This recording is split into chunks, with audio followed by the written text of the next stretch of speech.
We're going to try and break this down for you as best as possible. Divorce is going to be happening in the offseason? I would take McCaffrey against a centaur or a giant or whatever. This is wizardry from Kyle Shanahan.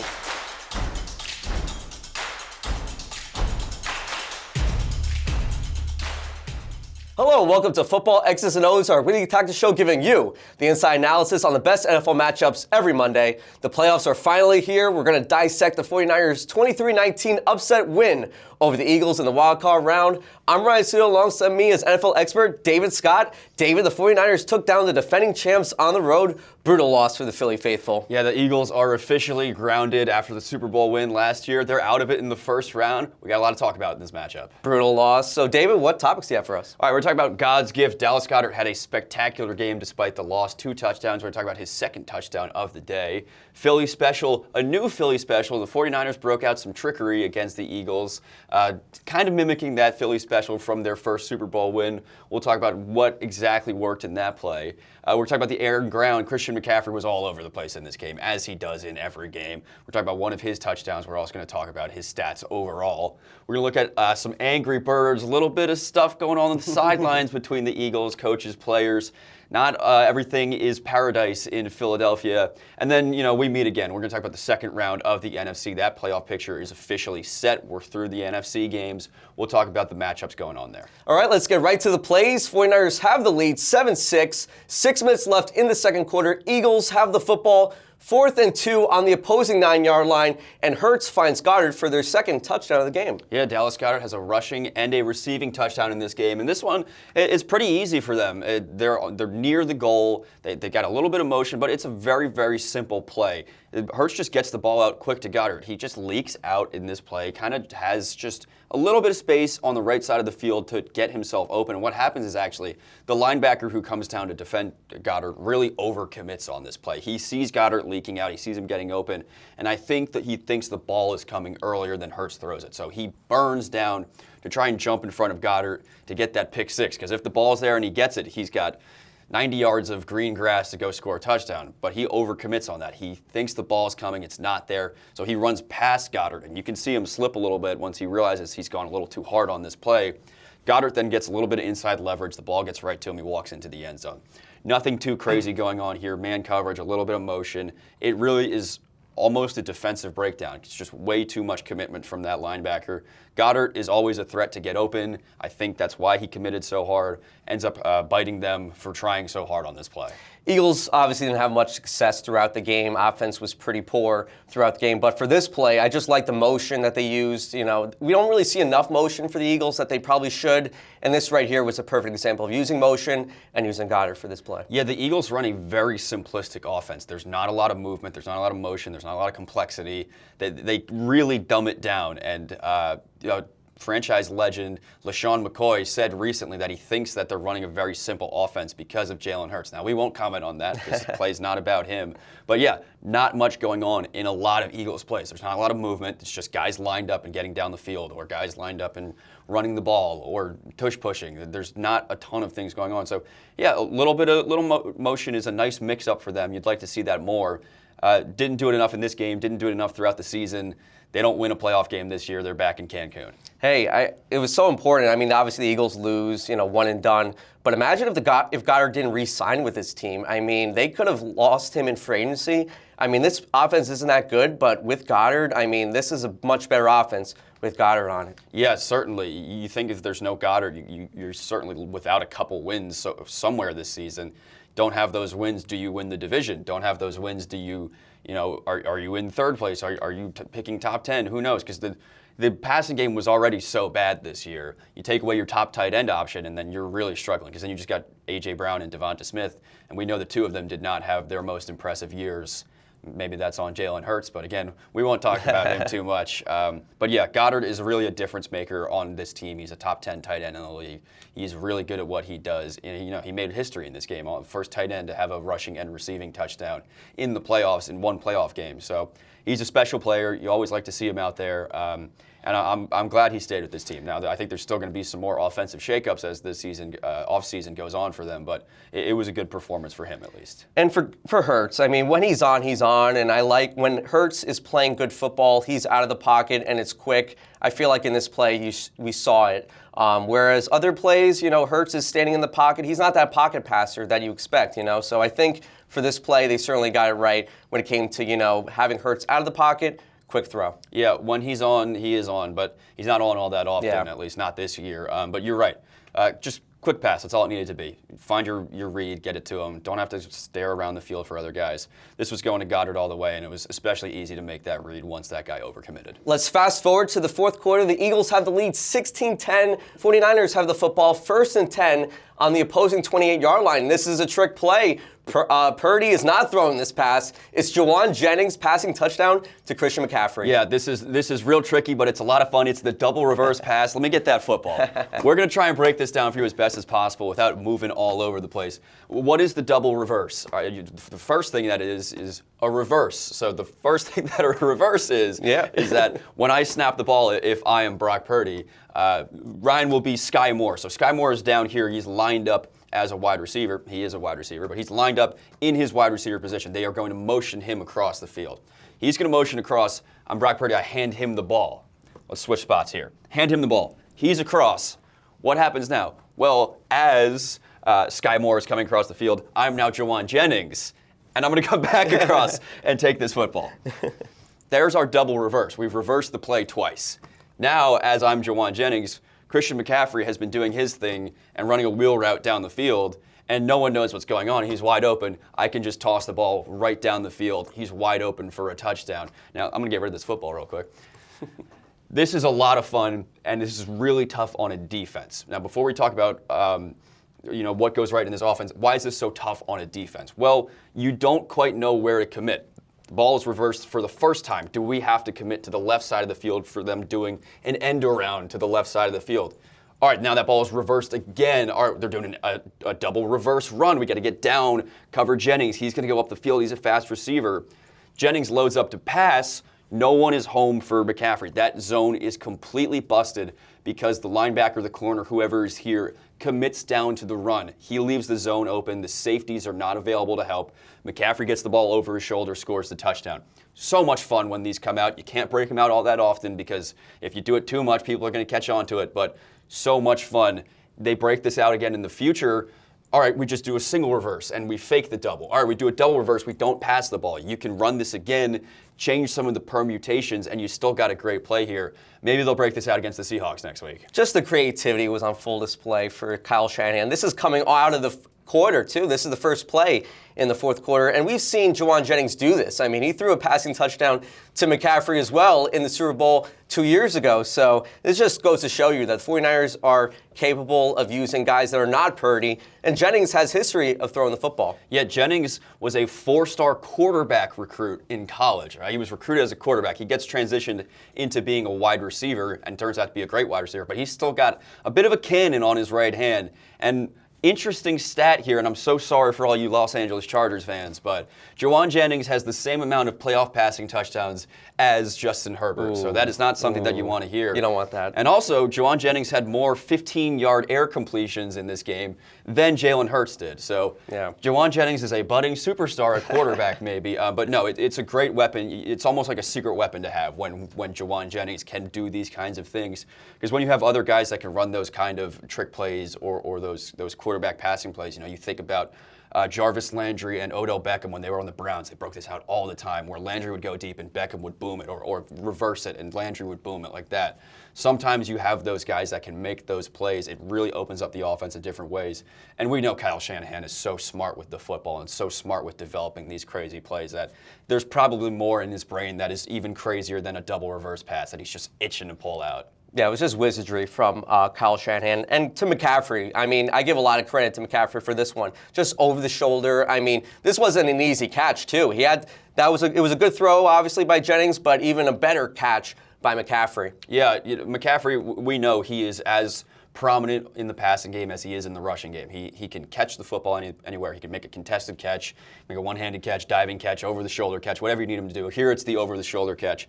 He runs his route perfectly. A wheel route, honestly, to me, is an underutilized and also underrated route. The wheel route is awesome. You get around, try and get some speed before you get up the field. In this case, you didn't need that speed because he's completely wide open. I do want to give a little bit more credit to Jauan Jennings here because as he's coming around the field and that pressure is coming down on him, he kind of makes his throw with the guy in his face. So good on him for handling pressure. On the run, too, doing it. Yeah. On the run. Everything worked out perfectly here, and it just is so impressive from all parties. And nice for Brock Purdy to take a little playoff here. Eagles defense, I think they're obviously better than the offense, and you know what? It happens. This is something that you just weren't seeing, that was going to happen for this play. You can't really prepare for this. Yeah. As we said before, it can go anywhere on the field in this play. If you overcommit to something, that's when the play opens up for the offense. Obviously, they end up overcommitting to Jennings running around, which is what leaves McCaffrey open. I'm sure if they decide, all right, we see McCaffrey, let's cover him, Jennings turns this up the field and ends up getting a first down running the ball rather than passing the ball. They commit down, that leaves McCaffrey open over the top, they get the score there. It's hard to give the Eagles much fault for this play because you really can't do much about it. All right, so last play we go. The Eagles would respond. They have a lead, 19-17. 49ers have the football and they're driving. 3rd and goal late. And you know what? Purdy finds McCaffrey for the game-winning touchdown. Yeah, this is the score that matters most. This is the last score, gets you the lead, gets you into the next round. And I love this play because it utilizes one of my favorite routes, which again comes from the running back position. Well, let's start with our coverage and what's going on around the play. We've got pretty much basic man coverage here. We're not bringing too much pressure. We just got a flat floor at the front. And then we got guys drop back. We got one guy covering McCaffrey. We got a couple guys covering the receivers. And then we got some safety help up there. Not too much going on. This is pretty basic play. But McCaffrey is going to run pretty much what is called a Texas route. And that is when your running back comes across the field, sort of in a play action motion where comes across the quarterback, runs what would be, their play action fake run where they come up through the line. But then he's going to give a hard cut, plant that left leg into the turf, and spike right back across the field. Real easy to beat your corner or your linebacker, whoever's on you in that play, because they're diving down to commit to you, coming across the field like this. Quick turn, you're open, going back up the field towards the middle of the field. It's exactly what happens here. McCaffrey is wide open on this play. We know he's great as a receiver. We know he can run routes very crisp, and he showed that here. Really just instant cut to get up the field, and that's what got him so open. And for Purdy, the edge rusher is coming right at his face, and you know what? He had to, step into the pocket. I feel like you don't step into the pocket, you're going to take a sack there. And for Purdy to not do that and to, step up and pass to McCaffrey in this play, that was really good by him. Yeah, Purdy is an incredible pocket passer, I think. He's very good at managing pressure around him, managing the whole field. I'm sure there were openings other places that he could have found, or if he wanted to run out of this play, he could have done that as well.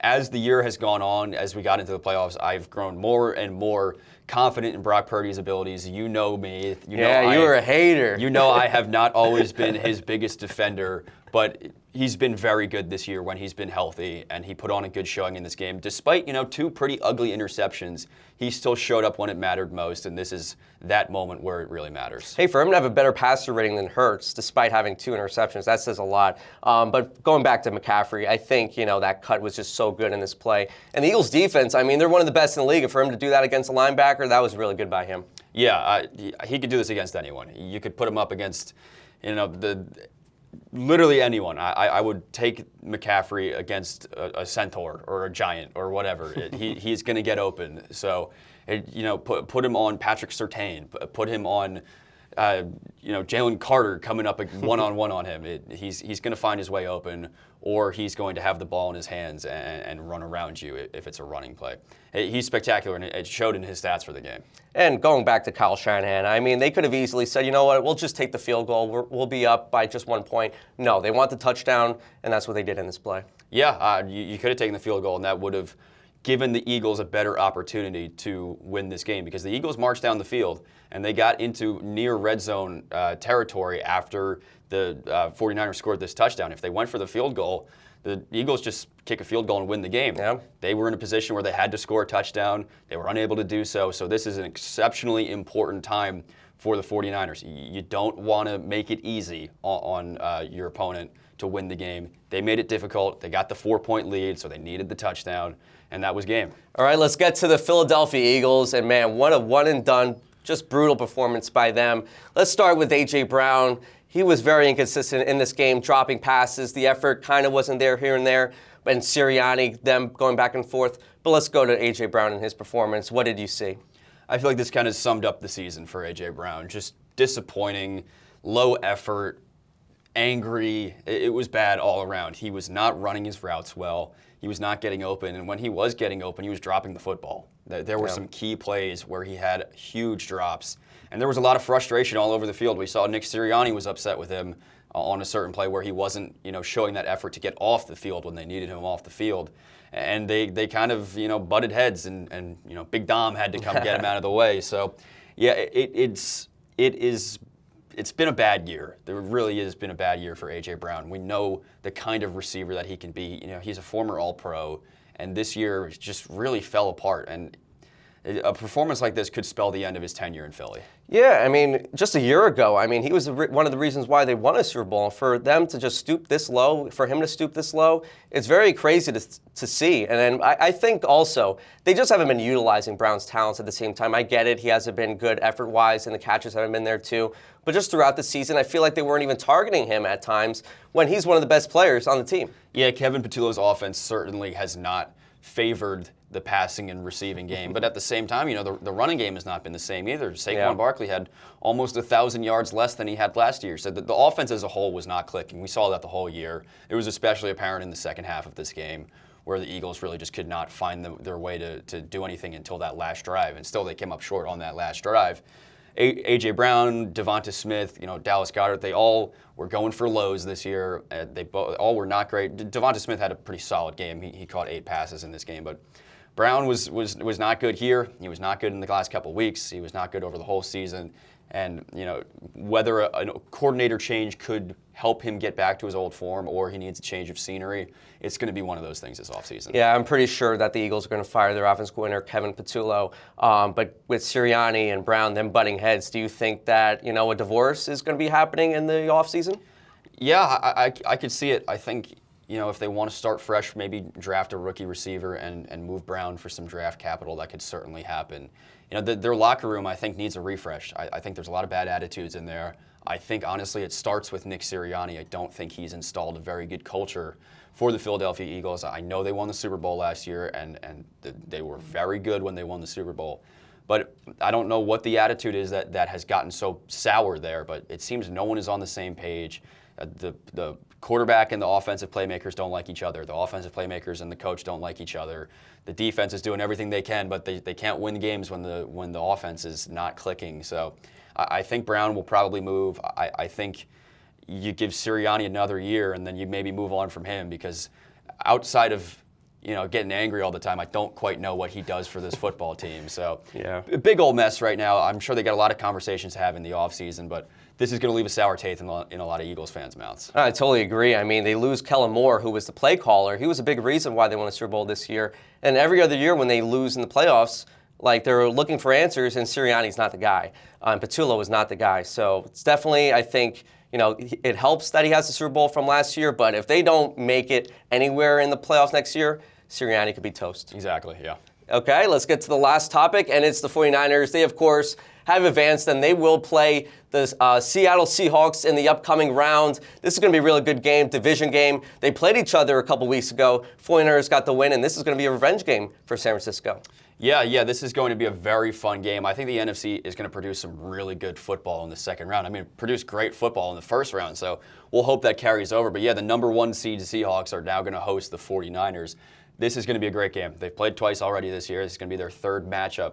We'll see who comes out on top in this one. I think we've seen throughout the year that they match up really well. They provide some really good games. I still really like what the Seahawks got. I would have liked the 49ers more if they would have been at home. But at the same time, They just beat the Eagles on the road, so anything can happen, but we know that Lumen Field in Seattle is a dangerous road environment, the loudest stadium in football, so those fans are going to get real rowdy, and the Seahawks just have a real good team around them. That offense is incredible. That defense has really stepped up this year. Sam Darnold got a lot of turnovers, but he's still been really good with the football. So I like the Seahawks here in this one, but at the same time, would not be surprised if San Fran pulls another road upset. Yeah, I mean, the 49ers have been winning, with backups, the defense especially.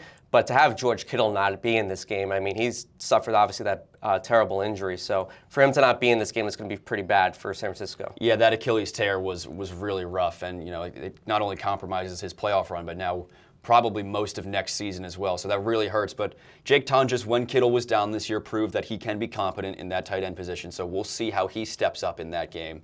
But yeah, it's still, that's a big morale loss when a big, top guy, captain like that goes down, is not going to be on the field with you. You got to find a way to step back up from that. Maybe they rally around that injury. They start winning games for Kittle instead of having him on the field. So we'll see how they, really come to terms with that. I know they played well after he went down in the wild card game. So if they can do it for a full game against the Seahawks, you'll have some confidence going into a potential NFC Championship game. But still, they got a lot of playmakers that they're going up against that they're going to have to contend with. Sam Darnold, Kenneth Walker, Zach Charbonnet, Jackson Smith and Jigba. The list goes on. Raheed Shaheed is there now. So it's going to be a very good game. I'm still leaning Seahawks for now, but they've had a bit of a break, so we'll see if they come out of the gates firing. Yeah, I'm going to lean with the Seahawks too. I mean, the 49ers defense, they had their moments against Philly, but let's just face it, Eagles, they beat themselves. They've had a lethargic offense the whole year. They're going to be facing a Seahawks offense. Okay, Darnold's not one of the best quarterbacks in the league. He has had his struggles here and there, but everyone else just complements each other so well. The running game is good. You got JSN and then also that defense. So I'm going to ride with Seahawks in this game.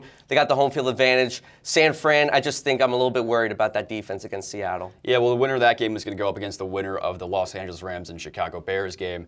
Those were two more incredible games where the Rams barely skirted it out against the Panthers and the Bears barely skirted it out against the Packers. So I'm really excited for both of these games. I'm even more excited for the NFC Championship, for whoever it's going to be, because at this point, when you're looking at these four teams and these two matchups, I think it's a complete toss-up. I would not be surprised with any different combination of these teams going on to the championship game. I know we both have Seahawks for this matchup. Hey, if the Rams win, then you got a Rams-Seahawks potential, third game. I mean, we've seen really good games out of those two teams this year. That would be a hell of a matchup in the championship game. It would be awesome, but at the same time, I'm not ready to discount the Chicago Bears. I really like what I saw with them against the Packers in that fourth quarter.